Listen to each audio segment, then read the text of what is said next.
Hello, everyone. I'm Eric Bolling along with Kat Timpf and Ebony K. Williams. We are the Fox News specialists.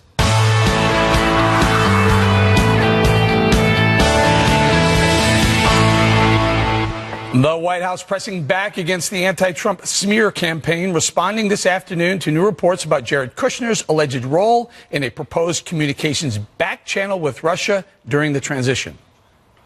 I would just say that Mr. Kushner's attorney has said that Mr. Kushner has volunteered to share with Congress what he knows about these meetings. Did the president discuss it, though? I'm not going to get into what the president did or did not discuss, but what your question assumes is a lot of facts that are not substantiated by anything but anonymous sources that are so far being leaked out. Does he approve of that action? You're asking if he approves of an action that is not a confirmed action. That being said, I think Secretary Kelly and General McMaster have both discussed that in general terms, back channels are an appropriate part of diplomacy. And that right there is the point. These new reports lack any substantive evidence of any wrongdoing, but the innuendo being pushed by the mainstream media is so thick you could choke on it.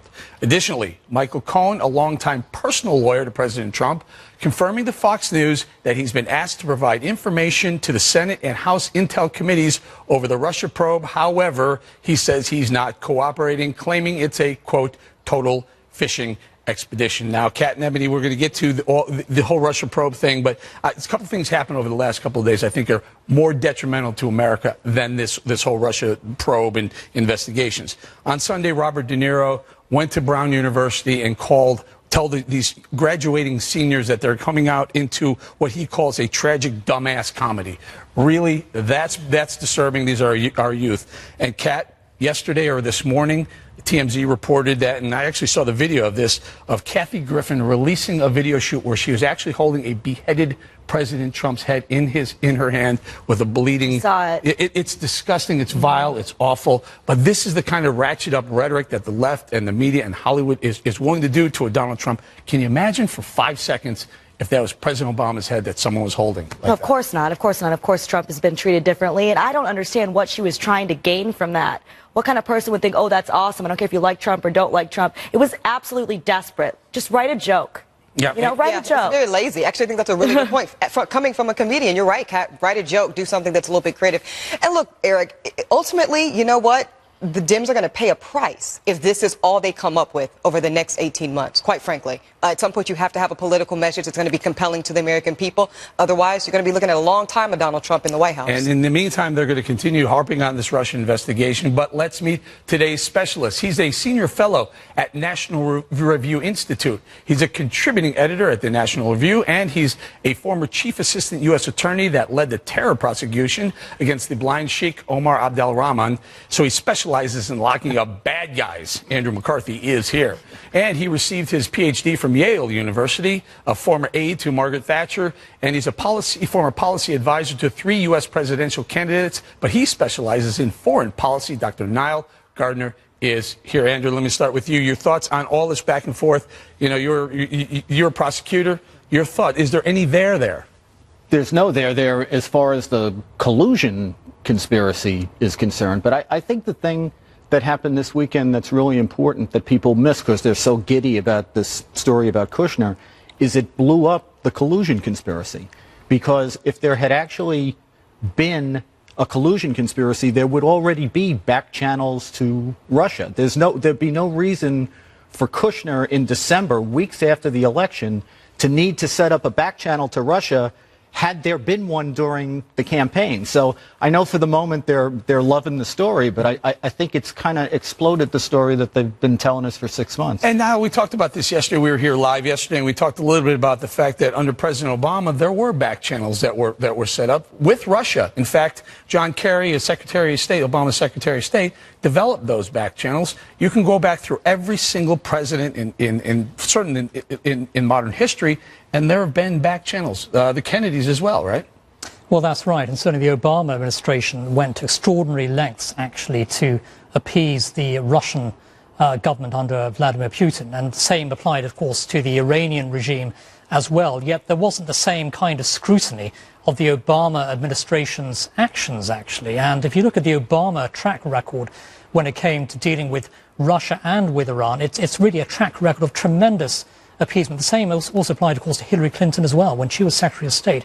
Yet there wasn't this kind of tremendous scrutiny. Why is that? That's a very good question. I think there's a real double standard that's being applied. And actually, if you look at in fact, the policies of the Trump administration towards Russia, they're significantly tougher than the ones put in place by the Obama presidency, actually. And so the Russians aren't actually gaining anything at all, in fact, from this new Trump presidency being in place. In fact, the Trump presidency has even talked about expanding sanctions against Moscow over Ukraine. And so this is tougher language than we saw coming from President Obama. Frankly, though, I'm not impressed with tough language. That's just me. I'm impressed with tough action. And I said I thought the sanctions put forward by the administration of Barack Obama at the end were too little and too late. So I hope for America's sake that you're right, and we'll see that tough action follow the tough language. He lifted sanctions. Before he left, Obama lifted sanctions. Yeah, that was a problem. And they really even placed them and they lifted them, and it was a mess either way, too little, too late.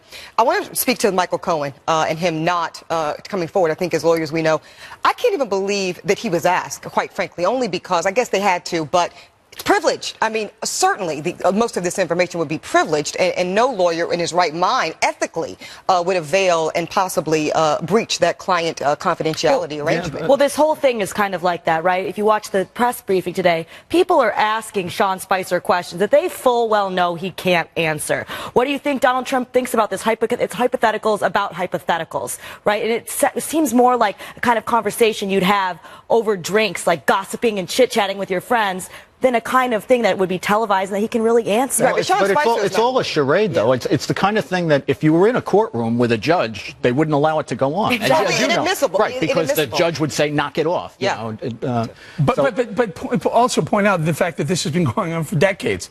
Decades of back channeling. And again, let's point this out for 1,000th time. There's been zero evidence produced of any collusion between Trump's administration and the Russians, especially as far as influencing the election.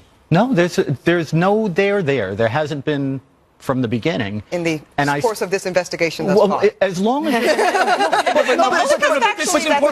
Ebony's been very consistent on this thus far, and you've been in favor of it. The investigation hasn't concluded but yet, how do you square this with the way our legal system works? You're innocent until proven guilty. You absolutely are. So at what point do you I'm not someone that's in the favor of indicting President Trump at this point, Eric, and you know that. I haven't been unfair to the president at all. I also just want to be fair to the process, right, and let it play out and run its course. Is it over processed, though? Is it over? Is it too much process? No, not at this point. Now, if we're 12 months from now and it's still going on, then I will give you that it's over processed. Yeah, I don't think it is. I absolutely don't. People still have these questions, and I think that, which Spicer did at certain points today, but not consistently, just say, hey, there's an investigation. Kushner's going to talk about it. Just say as little as possible, really. Especially since we have new general counsel now. That has given everyone cover to just shut the hell up on TV. Agreed. But amid the media circus, John Sununu, the former governor of New Hampshire, went off on the mainstream media's coverage of the Russia probe. This was earlier today. Look, you're asking hypotheticals on hypotheticals. Well, I'm trying to actually take your temperature. I'm trying to gauge your comfort level with all of this. My comfort level, the only discomfort I have is with folks in the media trying to create a venality without having the courage to specifically tell me what the venality that I should be concerned about is. That's exactly what we were just pointing about the media asking the hypothetical of Sean Spicer. If Kushner did this, how do you think Trump would feel about Kushner having done this thing that he maybe did or didn't do? What kind of use of anybody's time is that? Really? Well, we have two lawyers on set. Are you a lawyer as well? I'm not a lawyer. Just a PhD. Just a Yale PhD. So what's going on with the media? What's going on with the media and the press briefing? But to Ebony's point, there is a proper investigation here, but it's a counterintelligence investigation involving Russia. And the only target or subject of a counterintelligence investigation is the foreign power that might have an impact on American interests. To the extent what they're doing here that's unfair is they're taking a situation where there is a proper investigation and they're conflating a criminal investigation with it, which there's no basis for. Does the Michael Cohen being, I think he actually called himself now a, quote, target, whereas I think we made that distinguished before, where if you're just a person of interest, that's different from a target. That's correct. Not in a there is no target and no subject in a counterintelligence investigation. And this is what's so dishonest about what they're doing. target and subjects are terms of art in a criminal investigation for who a grand jury will probably indict or might indict. It's got nothing to do with a counterintelligence investigation, which just targets seeking information. Right. What is the foreign power doing that might compromise American interests? Your thoughts now? Yeah, I think, a key issue here, of course, is the ongoing leaks here, which are, I believe, extremely damaging to U.S. national interests. We saw that as well last week. Leaks with regard to the Manchester terror investigation, designed specifically, of course, to create a division between the United States and Great Britain. Fortunately, of course, no such division emerged, thanks to the strong leadership of Theresa May and also the fact that President Trump immediately reasserted the special relationship. But the reality is there are individuals who are leaking highly sensitive information for political reasons here. Why do you think the media is not interested in the leaks? Certainly not to the extent that they are interested in finding some sort of collusion between the Trump administration and the Russians. Because they had an agenda ahead of time. Yeah, and I think this is really it's a largely political story here. And, the reality is that U.S. policy towards Russia has not softened at all, actually, over the past few months. It is very important, though, I think, that the new Trump administration sends a very clear message to Moscow. They're not our friends, they're not our partners, they're not our allies. And I think that it's important for President Trump himself to send that message to Moscow. To who? Who is it important to? I mean, so there's an appearance amongst the American people that we still have I don't know, call it a fence or a distrust of Russia? I mean, what's the purpose of what you just outlined? Well, I think, a clear statement from the president would blow out of the water this sort of suggestion that he's being soft on the Russians or weak on the Russians, or there's some sort of pro-Russian agenda. And clearly, if you look at that bothers me a little bit. He bombed a Syrian airbase where Russians were actually stationed at and working side by side with Syria. That's a very, very powerful statement to be making. And I think that we need to see more of those powerful statements. At the end of the day, the Russians are not our friends. They are a vicious adversary of the United States. And I think U.S. policy has to reflect that in every... You don't want to have strategic confusion. I mean, you want the Russians to know that there are certain lines out there that if they cross them, we're not inviting them to cross them. It's going to be... They have consequences. Hostile I take certain issue with the idea that we need to sort of structure our foreign policy around what the media is going to say about it or what the media is going to do about it. I know that it's gotten so bad that there could be some truth to that, but I really resent that idea. I'm somebody who I agree with Ebony. I want to see the investigation go through. I have certain questions, but the way that people are reacting now, based on having no evidence other than suspicions and questions, I completely agree. But that just shows how it hurts the country as a whole, that Trump would even have to worry about something like that, rather than just saying, oh, what would be best for the country in this situation? Final thought. Yeah, it's in the U.S. national interest to stand up to the Russians. They are the enemy of the free world, and so it's a fundamental... Right, for that reason, of course. A quick final thought. I don't like fishing expedition type things like this. To Kat's point, we cannot have a presumed ending before the investigation that will compromise any findings that we do get. Very good. Leave it right there. White House shakeup, staff shakeup begins. A White House shakeup underway. The first person out the door, White House Communications Director Michael Dubke, who's resigning after 3 months on the job. So is this the beginning of the White House staffing overhaul to try and get President Trump and his agenda back in the driver's seat? Yeah, I don't know. Something's not working. Obviously, there changes need to happen, but you just can't have Trump saying one thing and his team saying another thing. And maybe people who understand him more would help that. But at the same time, you don't have to be a mind reader. Communication is what it comes down to. Yeah. Communication between the staff and between the president. So as far as the Russian investigation goes, we talked about how Trump is hiring a staff, a group, but he's putting together a war room to combat any sort of narrative that comes out there that they don't feel is a fair narrative, which I think is a great start. And in the meantime, of course, you're going to have turnover. You're going to have people in the communications, all levels of it. Don't forget, Miller, first, I can't remember his first name, but he was going to be their communications director. Spicer, Stephen Miller? Stephen Miller. Right. No. Some other Miller. Yeah, the other.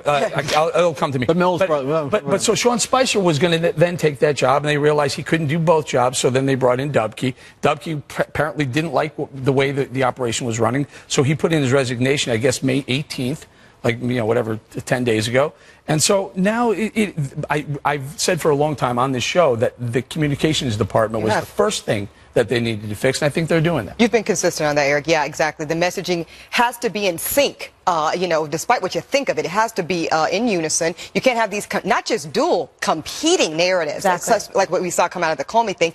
I think this is a part of the Trump administration that many people like, actually. That you know what, in the private sector world, if you're not doing a very good job, either step down or get fired. So turnover in and of itself doesn't really bother me. No, but they're going to have a big problem until they get their own people throughout the bureaucry. I mean, the communications thing is one thing.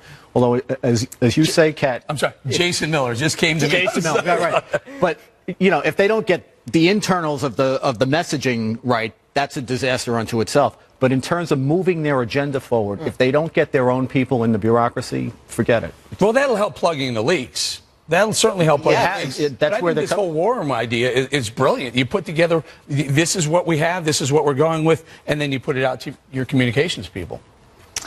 Well, it's certainly a very, very bold step, but there's no doubt about it. If you're the White House communications director, it's one of the toughest jobs in the world, especially in the current environment. Extremely difficult. And I do think the president does best when he focuses on policy, when the policy message is very clear. For example, last week with the overseas tour, I think overwhelmingly that was actually one of the best weeks of his presidency so far. Very, very policy focused, and I think that when he sticks to policy initiatives, I think that it's a far more positive sort of news agenda. When there's a sort of fixation on constantly being on defense against the relentless sort of media attacks, the White House really sort of struggles there. So a strong policy focus with clear cut, in my view, clear-cut conservative policies would be the best approach. Don't want to talk policy. These reporters want to talk investigations. Russia, he tries to disseminate policy, and they don't want to hear of it. But the foreign policy trip had a kind of a finite agenda. Like, they went to this place, we're going to accomplish this. Everybody was on the same page. The big problem I think they've had domestically is they're never on the same page. So you have with Comey, you have one situation where, the Department of Justice does this memo, and they're going to say it's the memo that's the reason, and then the next day Trump says something that contradicts. Right, and no matter who's in that position, if you're not communicating, those problems are still going to exist. Right. No matter how well they know Trump, no one's ever going to be able to read his mind totally. He's got to be able to make sure first that there's a unified message and everyone's going to be saying the same thing, because that didn't just not help, that created a lot of the problems. But to Andy's point, and really to Eric's as well, the clock is ticking. Now, it's only, 6 months into this administration, but 2018 midterms will be coming, and the Democrats are out for blood, Eric, obviously. So this is the time where the president does have to get his agenda, whether it means getting rid of people, unclogging leaks, whatever. Get them out of there, get your agenda on message, get to those rallies so that people can have a very clear idea as to the successes of this administration. Let's not lose sight of the fact that there are successes that are happening every day, every I don't think week I'm the one that's losing sight of them. No, but the jobs creation, the economy's getting stronger. But all the people want to talk about, if you're in the mainstream media, let's talk Russia investigation. All right. Up next, chaos breaking out on the floor of Texas's state legislature all over the state's new anti-sanctuary cities law. It's the top of Ebony's docket right after this.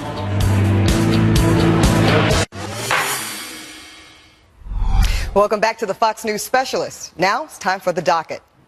Threats to, quote, put a bullet in your head. And not one, but 2 rounds of grown men almost having a fistfight. No, I'm not describing the inner city streets of Chicago. Instead, this chaotic scene took place at the Texas State House in Austin.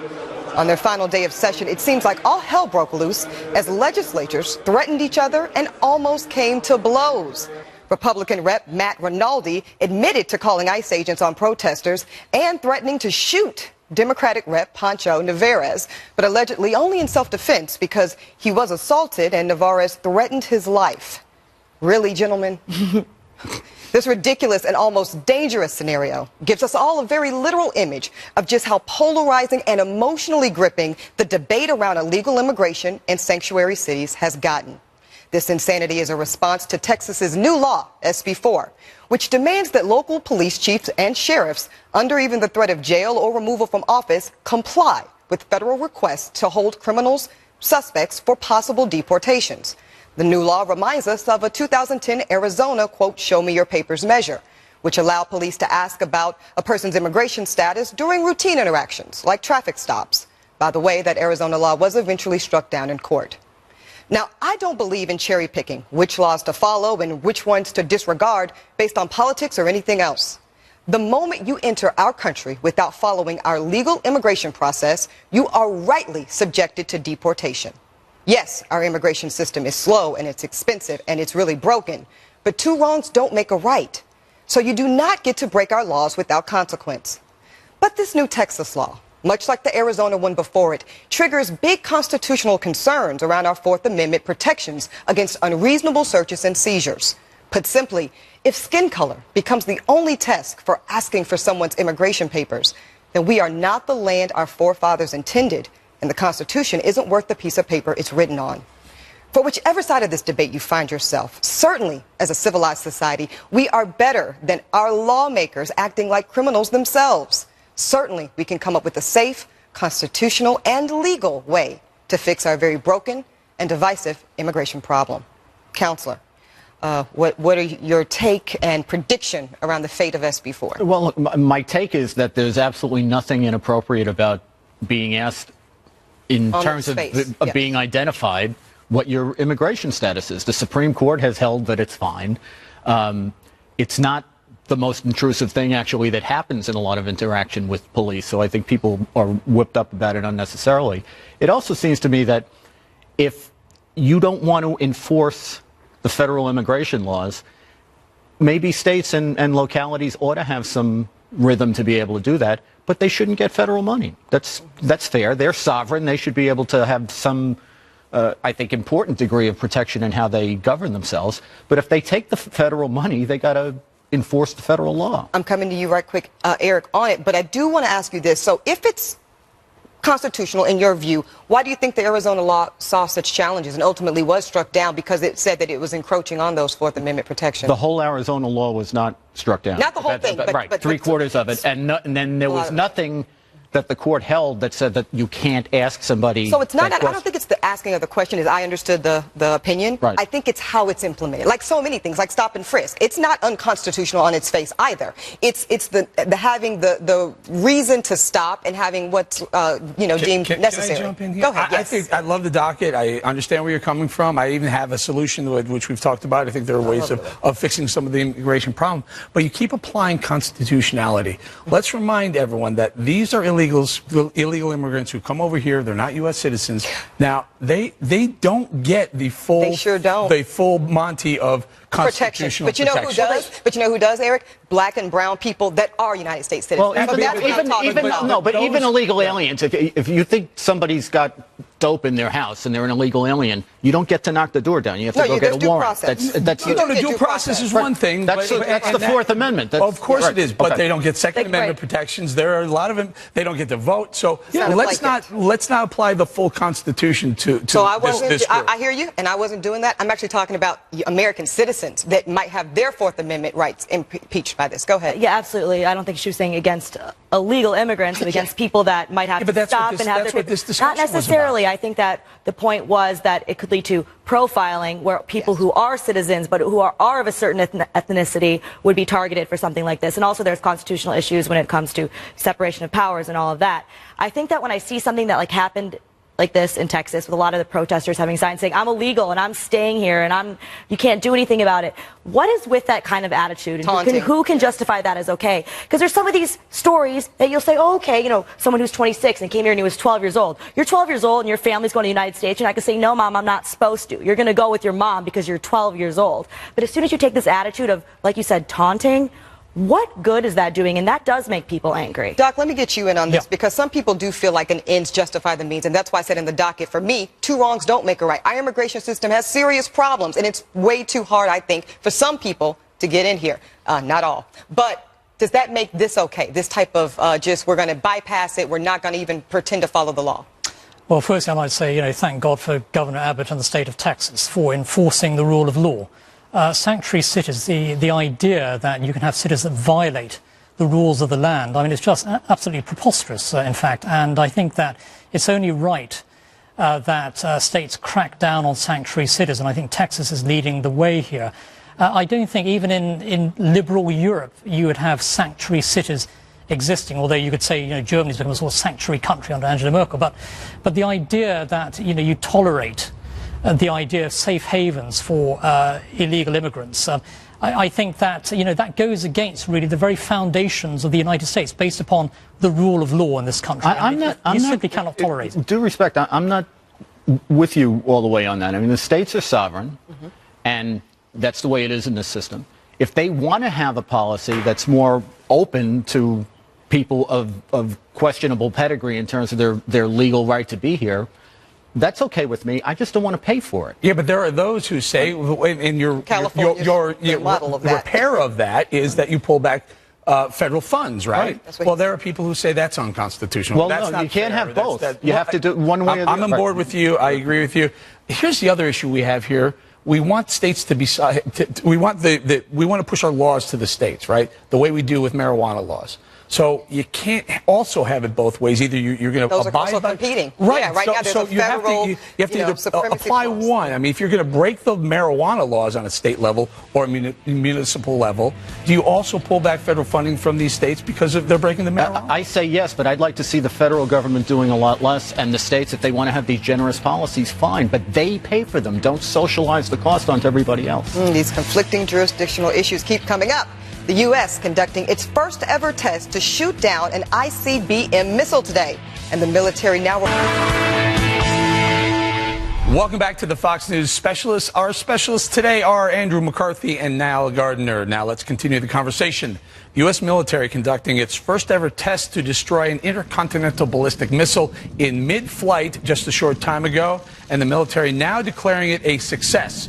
It's a critical advance for the technology as North Korea races to develop a long-range missile that could potentially hit the U.S. mainland. Just this morning, North Korea issued a defiant new language promising to, quote, deliver a, quote, bigger gift package for the U.S. following yet another successful shorter-range missile test on Sunday. Now, I want to start with you. The USS Nimitz is on its way. Ronald Reagan is there. Carl Vinson is there. We have 3 carrier strike groups in the Korean area, peninsula area. What is China thinking? Why aren't they leaning harder on North Korea right now? Well, that's a very good question. Certainly on the U.S. side, I think the president's doing all the right things, increasing the pressure significantly, boosting the American military presence in the region.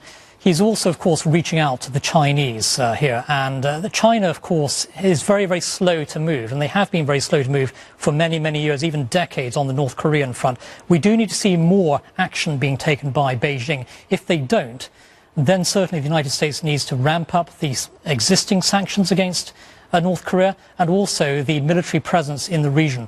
Without a doubt, I think the intercontinental ballistic missile threat posed by North Korea looms larger and larger by the day. That is their ultimate goal, to be able to strike against the United States. They're not that far off now. And Kat, that test that we performed this morning, that missile defense system launched from California, went into outer space and knocked down an intercontinental ballistic missile. They called it something like shooting a bullet with a bullet. Yeah. And something like more than 1,000 miles an hour at point of contact. That's a big message to Kim Jong-un. Absolutely. And boom, it was a success. So kind of check yourself sort of a thing there. But yeah, China needs to do a little more. I did like Trump's little tweet to China saying, but they're trying very hard. Something that we millennials call subtweeting. He was kind of subtweeting a country, which was very interesting. But they do need to step trolling? it up. Is subtweeting Yeah, trolling? I thought it was trolling.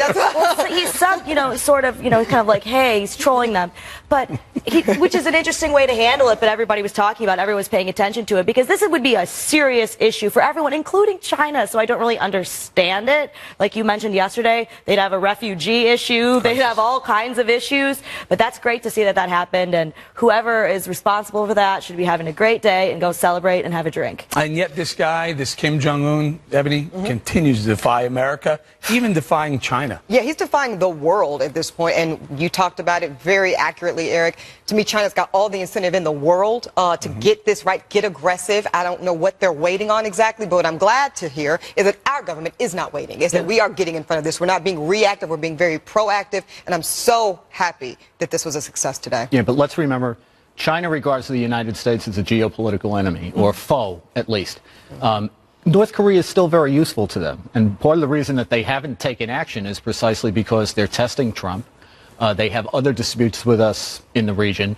It's not like a situation where they think the only problem in the equation is North Korea, which is a problem they're actually quite used to dealing with, a rabid dictator on their border. What they don't want to have happen is regime change in North Korea where you have a democratic government set up, which is very destabilizing for China.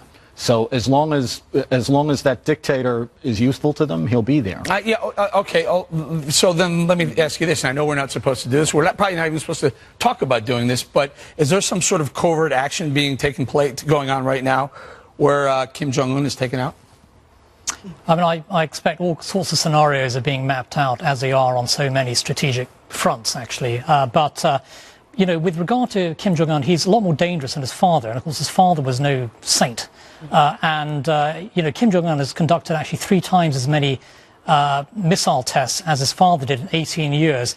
Kim Jong-un's been in power for just 5 years, actually. So an extremely dangerous individual. I do think the approach being taken by the Trump administration so far is the right one, but you can be sure they're certainly gaming out all sorts of potential scenarios, worst case. Can we also point out that President Xi of China was at Mar-a-Lago when Donald Trump launched the 59 Tomahawk missiles into Syria, so Xi knows that Trump is not afraid to pull the trigger. You would think at some point China is going to say, back off now, Kim Jong-un. Yeah, they should be doing that. And also, of course, the Chinese play a big role as well in terms of North Korea's nuclear weapons development. After all, a lot of the technology transfers are from Beijing or from businessmen based in China going to North Korea. We need to be able to crack down on that through Beijing. And the Chinese do need to be a lot more cooperative if we're going to see a peaceful solution. What we did in Syria is not really comparable to what we'd have to do in North Korea in the situation. Of course, it was an expression of being tough and not being afraid to show that we're tough. But that everybody knows what it would cost us to get involved in something like that. So I think that they're really just testing us and going to push us as far as they can.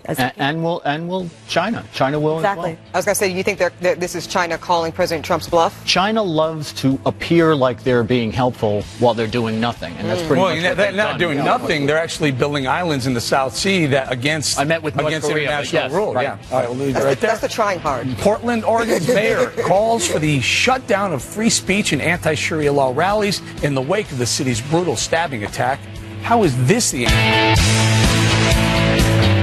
A battle over free speech coming to a head in Portland, Oregon in the wake of Friday's stabbing rampage, where a suspect with known extremist beliefs killed 2 people and severely wounded another. The city's mayor is now calling for the cancellation of 2 upcoming events, a Trump free speech rally and an anti-Sharia law protest. My main concern is that they are coming to peddle a message of hatred and of bigotry. I'm appealing to the organizers of the alt-right events to cancel the events that they've scheduled.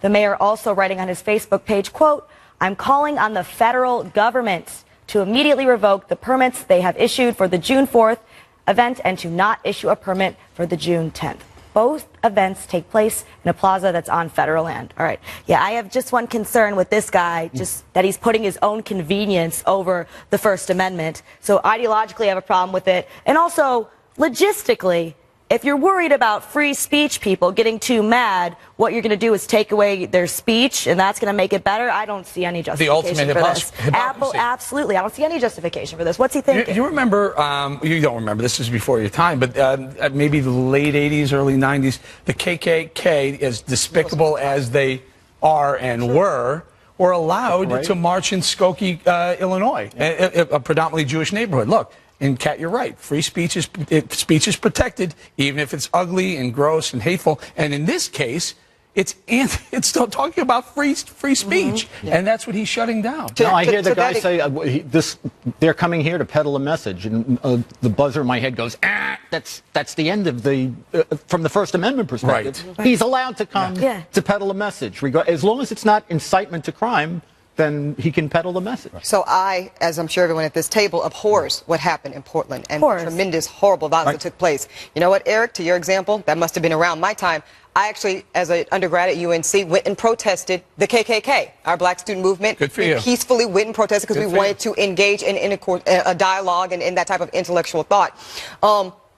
This chills the First Amendment protections, and it actually is a circular in-run argument around the very thing they're saying they're trying to prevent. Well, it's an adoption of Sharia standards too, which is the more frightening thing. Well, look, if you say, you know, apostasy from Islam under Sharia is a death sentence, or Sharia systematically discriminates against women, that's not hate speech. That's fact. No. Now, I wish it wasn't. And even if it is hate speech, even if it were, that's also protected. Hate speech is also protected speech. People say, they seem to forget that. Well, I don't know. What do you think now?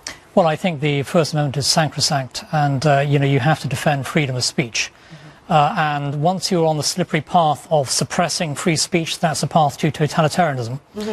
And America is all about freedom of speech. And I think that as long as you have freedom of speech in America, this is still a free country. Right. Yeah. And we have to defend it. His only argument was that it was going to make things kind of harder for him. It's going to make the city a little more of a mess, be a little bit more difficult. Be a little more expensive. Yeah, it's a little hard to be the mayor if you don't want to have a hard job. I don't know, go work in marketing or whatever else, get a normal job and relax. Don't do that. You know what I mean? A job that's not where you're going to have to deal with things like this. I know some people that work in marketing. I'm not saying it's bad. I'm saying that you won't have to deal with these kinds of things, where you won't have to deal with protests. That is your job as a mayor, to deal with these exact kind of issues. You can't just opt out of it. And this is federal land. This is a federal plaza. He has no jurisdiction over what can and cannot be said or done there. And those permits were permitted, and they'll go through with it. Yeah, of course. You can't have a functioning democracy if every time an uncomfortable subject comes up, we can't talk about it because people are going to shout them down. Unless it's Berkeley, California. Well, right. Charles Murray or Ian Hersey Ali or Heather McDonald or any of these, they can't even speak in a classroom. Well, and this is the problem with our country right now. And while we are so divided amongst these class and racial and cultural and regional lines, people don't feel they're being heard. So we have to stop the knee-jerk reaction to silence voices and opinions we don't like. Your whole, as an elected official, your whole job is supposed to be to, above all, protect our freedoms. Yes. And if you're going to put your own convenience over that, then maybe you should get a different job. All right. When we return, we circle back with our specialists, Andy McCarthy and Dr. Niall Gardner, right after this.